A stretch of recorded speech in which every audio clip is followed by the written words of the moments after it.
Throughout their time in Valorant, PaperX is a team that has always been seen as a team that can win a championship, but just hasn't been able to do it yet. And so far in 2024, they've technically gotten close, but this tournament at VCT Masters Shanghai might be their best chance to do it yet. Hey everybody, welcome back to the channel, and today we are talking about PaperX and their chances of finally taking home a trophy at VCT Masters Shanghai. So this is the board that we have today. All of the stats that are on the board are based off of Stage 1. Since the roster at the beginning of the year is different from how it is now, which has actually happened the past 2 years, with Monnier now being on RRQ, Jane did return to this roster, so I felt it wasn't really worth it to combine the stats from, the beginning of the year, because this team is looking much different from how they did at the beginning. So this team, PaperX, are my pick for the winners of Masters Shanghai. I did my pick'ems video where I did my bracket. I had them winning every single one of their matches. That is probably a bit bold of me, them going,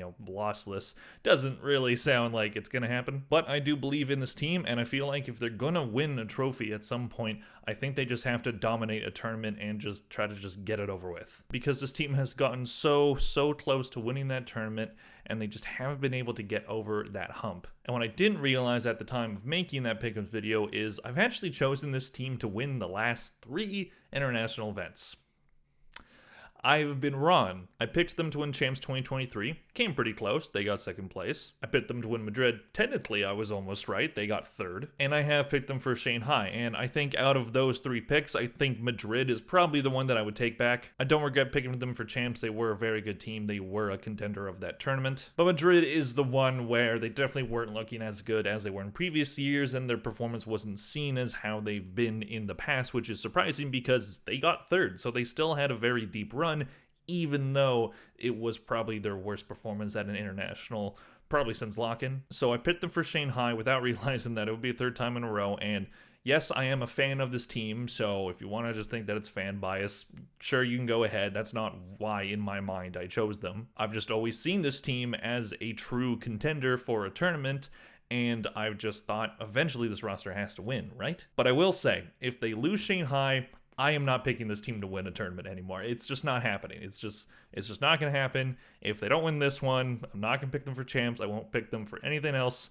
And maybe that'll make them win. Maybe that's the secret, but who knows. Anyway, so let's go through the Stage 1 stats. I want to talk about this team's most recent performance and how they are heading into Shanghai. At the time of recording, we're about 7 hours away from their first match of the tournament against G2. So either this video ages horribly very quickly or ages well very quickly. Anyways, looking at their Stage 1 stats, their win-loss record during the stage, so not during playoffs, was 4-1. Their map record during the stage was 8-3. Their rounds were 133-100, and they did win playoffs, making them the top seed out of the 3 Pacific teams that made it to Shanghai. So after not getting that win during kickoff, placing 2nd place, losing to Gen G, they weren't able to beat Gen G during Madrid either. They lost their first match of Madrid and barely scraped their way into that top 4. But as soon as they got Jane back, it felt like things were back on schedule for this team. And looking at 2 maps that they played during Stage 1, we have their best map, in my opinion, which is Sunset. It is their best map by win percentage. They are 4-1 on that map, attack being 53% win rate, defense being 66. They've been solid on that map all year. A map that they haven't always been solid on, but have seen much improvement from, is Lotus. So their overall record on Lotus for the VCT season so far is still not very good. They have 5 wins on it, 7 losses,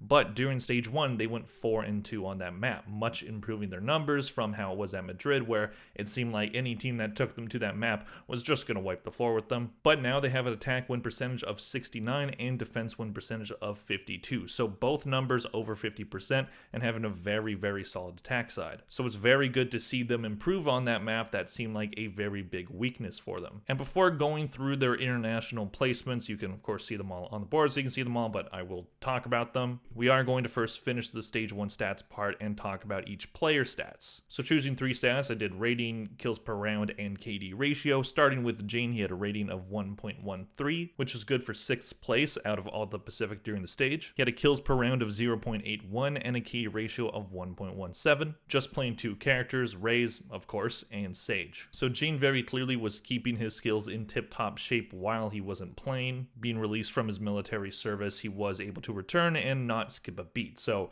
this roster, even though Monnier I do not think is a bad player, I think he's going to do quite well on RRQ, but Jane is an improvement. Moving on to something who had a very, very good stage 1. He had a rating of 1.17, which is tied for best in the stage with Devi. Kills per round of 0.82 and a key ratio of 1.22. He played Jet, Reyna, and Gecko. His Gecko, it looked shaky when he first started playing that at Madrid, but he has improved on that character. With something, I feel like he's a player that people do kind of forget how good he is. He can be extremely effective, and he kind of saved Paper X's season last year. They didn't have a good start to the regular season, and then all of a sudden they bench Benkai, bring in something, and he absolutely looks incredible. He wasn't able to participate in Tokyo, and that was probably one of the reasons why they lost that tournament. You can say that, and you can think like, oh, what could have been if they had something during that tournament? Could they have made it to Grand Final and beat Fnatic? Personally, I'm going to say I don't think that that would have been the case. It felt like Fnatic was just stomping everybody in that tournament. They were just destined for a tournament win. And while Cigarettes did play well as a step-in,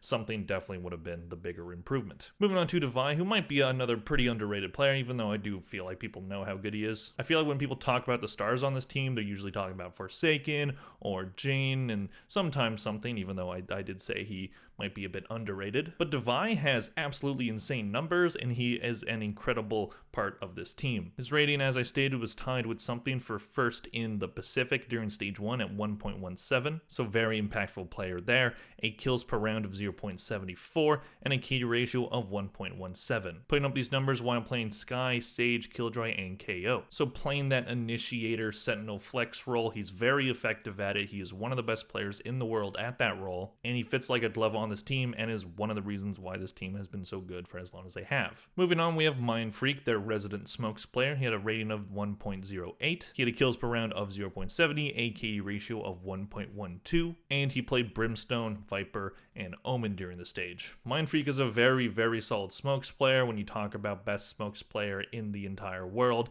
is he the person that people bring up all the time? Probably not. However, he should probably be in that conversation, and just looking at just his baseline stats can tell you that story. That while he's playing a role in smokes that isn't meant to be the one getting all the kills, he can absolutely hold his own in gun battles. Moving on to Forsaken, who I put at the bottom of it so I could fit the amount of characters this guy plays. He had a rating of 1.07, which is lowest on the team, but it's still a very solid number. Kills per round of 0.72 and a key ratio of 1.11. And this guy plays any and every character under the sun, just whatever the team needs him to play. And during stage 1, he played Cypher, Breach, Harbor, KO, Sky, and Sova. And while Forsaken does have the lowest stats out of everybody on this team, there is no doubt that a lot of the team's skill and their strats run through Forsaken. While he isn't technically their IGL, he is definitely the leader of that team. And while without him, this team would still be very talented and put up good results, I don't think they would get anywhere near the heights that they've been able to reach without him. So now we're going to talk about their past international placements,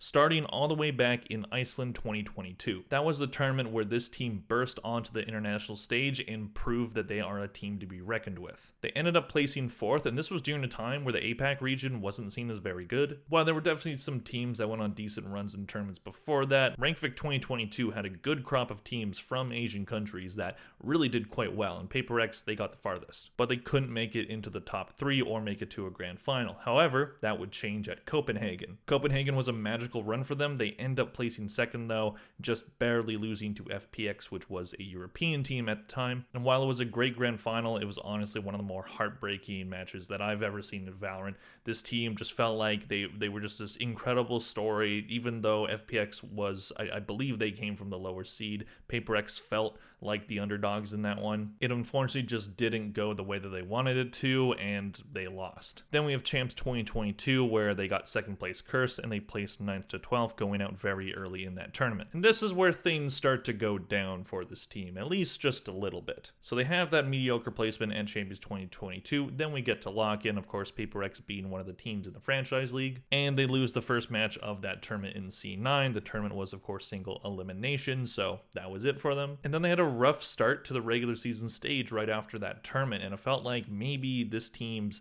reign of dominance in 2022, well, maybe not dominance, but very solid performance, maybe the tank has run out of gas. But that would not be the case because, as I stated before, they brought in something. And that turned things around for this team. They were able to rally back and make it to Tokyo. Not as the top seed in Pacific, they lost that spot to DRX. Even without something, this team were able to get to third place, losing to Evil Geniuses, a team that would kind of haunt them that year. So they had to look ahead to Champions 2023. In that tournament, it was seen as the last time where this iteration of Paper X was going to be together because Gene was leaving for military service. Of course, that's now no longer the case, but at the time it felt like this is the team's last dance. And they almost got it done. They beat Evil Geniuses in the winners final, but weren't able to beat them in the grand final. So that would end the year for this team and the VCT season at large, Pacific, without a trophy still. And we've already talked about Madrid, but as I said, they didn't look as good as they did in previous years, but they still had a good run and placed third. So what happens at Shanghai? Do they finally get over that hump? If they win their first match today,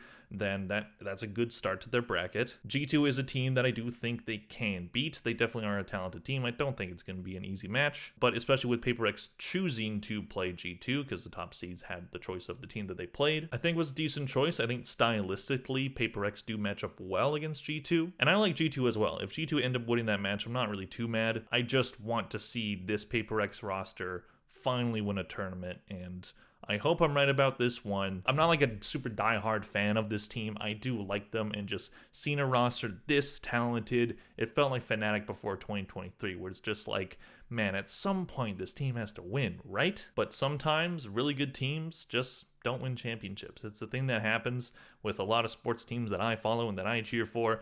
That's usually the case. So again, maybe I'm the problem, but maybe I will finally be proven right.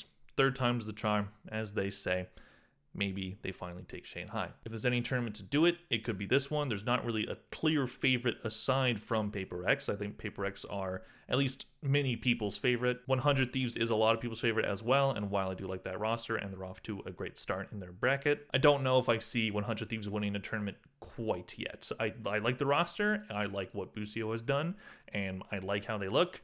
I just don't know if I see them as winning yet, but it could happen, and Paper X could also be a team that does it as well. So we'll see how it turns out. Let me know what you think of this video in the comment section down below. Do you think Paper X is going to win it? Do you think they're going to end the tournament in a disappointing fashion? And if they don't win Shanghai, is it going to be champs? Is it going to be next year? When is this team's time to shine?